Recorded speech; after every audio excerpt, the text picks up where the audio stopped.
Pamer itu kan sama orang-orang yang dianggap setingkat atau selevel ya. Keluarga Jokowi ya pamernya ke keluarga SBY dan keluarga Ibu Megawati Soekarno Putri.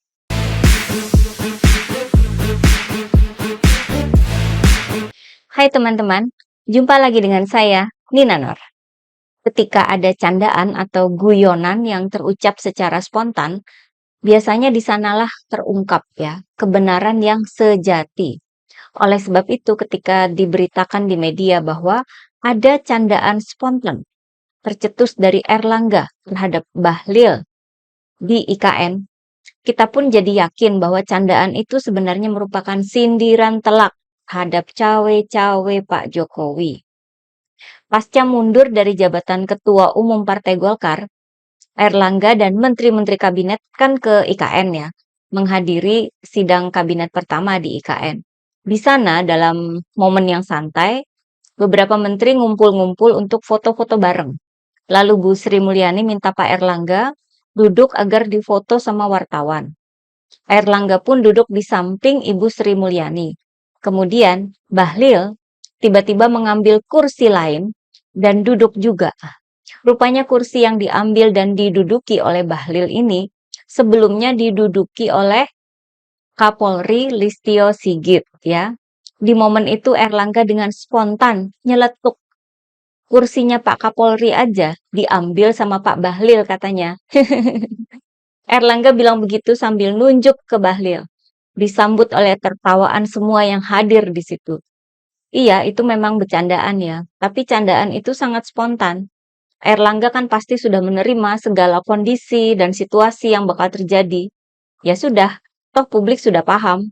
Bahkan sudah banyak diberitakan di media soal cawe-cawe Jokowi di balik mundurnya Erlangga kan.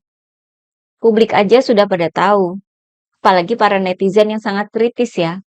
Apalagi para elit partai, tokoh nasional seperti Pak SBY dan Ibu Mega, pasti lebih banyak lagi yang mereka ketahui.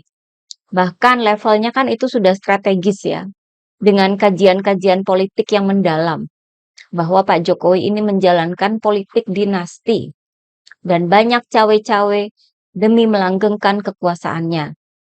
Makin mendekati akhir masa jabatannya, makin terlihat dan makin kenceng upaya Pak Jokowi dalam melanggengkan kekuasaannya itu, termasuk memamerkan ya apa yang sudah dia capai. Kita tahu kan kalau Pak Jokowi ini memang suka memainkan simbol-simbol ya dalam gaya politiknya. Maka perayaan Hari Ulang Tahun RI besok yang digelar di dua tempat ya, di Jakarta dan di IKN, menjadi ajang pamer buat Presiden Jokowi. Mengapa kita menduga bahwa ini merupakan ajang pamer?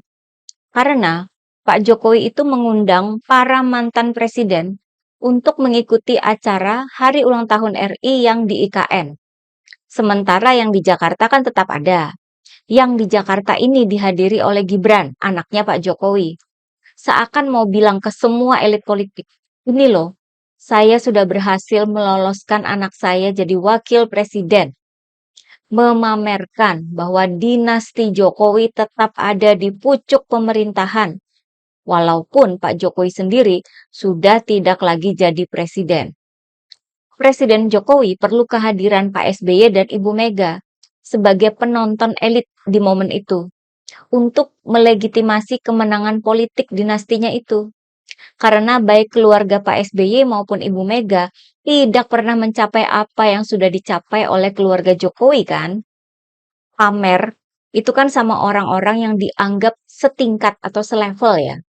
Keluarga Jokowi ya pamernya ke keluarga SBY dan keluarga Ibu Megawati Soekarno Putri. Makanya Pak Jokowi ini berupaya sangat keras menghadirkan banyak undangan ke IKN. Walaupun konsekuensinya adalah biaya yang membengkak ya, mencapai 87 miliar rupiah. Ya nggak apa-apa kan? Yang berkuasa atas duit negara kan Presiden Jokowi. Emang siapa yang bisa menghalanginya? Namun, keinginan Pak Jokowi untuk menghadirkan Pak SBY dan Ibu Mega sebagai penonton elit, sebagai saksi utama keberhasilan politik dinastinya itu gagal total. Karena baik Pak SBY dan Ibu Mega tidak akan hadir di acara peringatan Hari Ulang Tahun RI di IKN. Pak SBY pernah bikin buku berjudul Pilpres 2024 dan Cawe-Cawe Presiden Jokowi.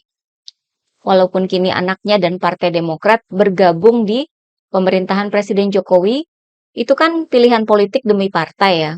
Sementara bagi pribadi Pak SBY sendiri sebagai mantan presiden, sebagai politisi senior, dan sebagai negarawan, pasti ada bagian di hati beliau yang kurang suka ya, gak srek ya, dengan perilaku politik dinasti keluarga Jokowi. Mungkin dalam hati Pak SBY prihatin, beneran ya, dulu gue aja nggak sampai segitunya ketika jadi presiden. Nah, begitu mungkin suara hatinya ya. Mungkin juga muak sama manuver-manuver Pak Jokowi ya.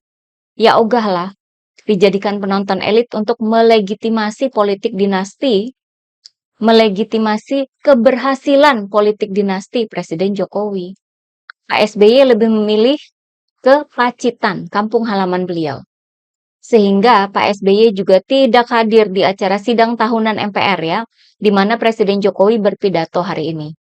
Nah, Ibu Megawati apalagi ya, sudah dihianati, lalu mau dipamerin hasil dari pengkhianatan itu. Ya mana maulah. Apalagi Ibu Mega kan sudah geram ya terhadap orang yang mau mengambil alih PDIP. Sampai-sampai katanya Ibu Mega nggak jadi pensiun. Itu disampaikan beberapa hari lalu ya. Terus lo ngarep Bu Mega mau jadi saksi elit pencapaian politik dinasti yang terlarang setelah reformasi. Mending Ibu Mega ngurusin kampung halaman beliau juga seperti Pak SBY, yakni di sekolah partai PDIP di daerah Jakarta Selatan. Ibu Mega akan menjadi inspektur upacara Hari Ulang Tahun RI di sana. Dan seperti Pak SBY, Ibu Mega juga tidak menghadiri sidang tahunan MPR hari ini. Mana mungkin Pak SBY dan Ibu Mega mau meramaikan panggung orang yang sudah mengkhianati konstitusi kan? Saya kira di pihak Pak Jokowi juga sudah membaca situasi atas ketidakhadiran dua tokoh elit ini ya. Sehingga dalam sidang tahunan MPR hari ini, Gibran itu tidak dihadirkan. Mungkin mau ngerem dikit ya. Awalnya kan mau pamer, gede-gedean. Tapi melihat reaksi dua tokoh elit yang ditargetkan, yaitu Pak SBY dan Ibu Mega, pihak Jokowi pun sedikit menetralisir dengan tidak menghadirkan Gibran di sidang tahunan MPR. Kan kalau nggak ada yang melegitimasi kemenangan politik dinasti, ya percuma saja kan? Nggak bisa pamer dong. Level pamer itu baru terasa ya, jadi pamer ketika ya dipamerkan kedua tokoh elit itu saja yang dianggap selevel dengan Jokowi dan keluarga, ya kan? Pak SBY dan keluarga serta Ibu Mega dan keluarga. Kalau sama rakyat sih, kan bodo amat. Oke, bagaimana pendapat teman-teman? Sekian dulu dari saya ya. Terima kasih atas perhatiannya. Begitulah kura-kura.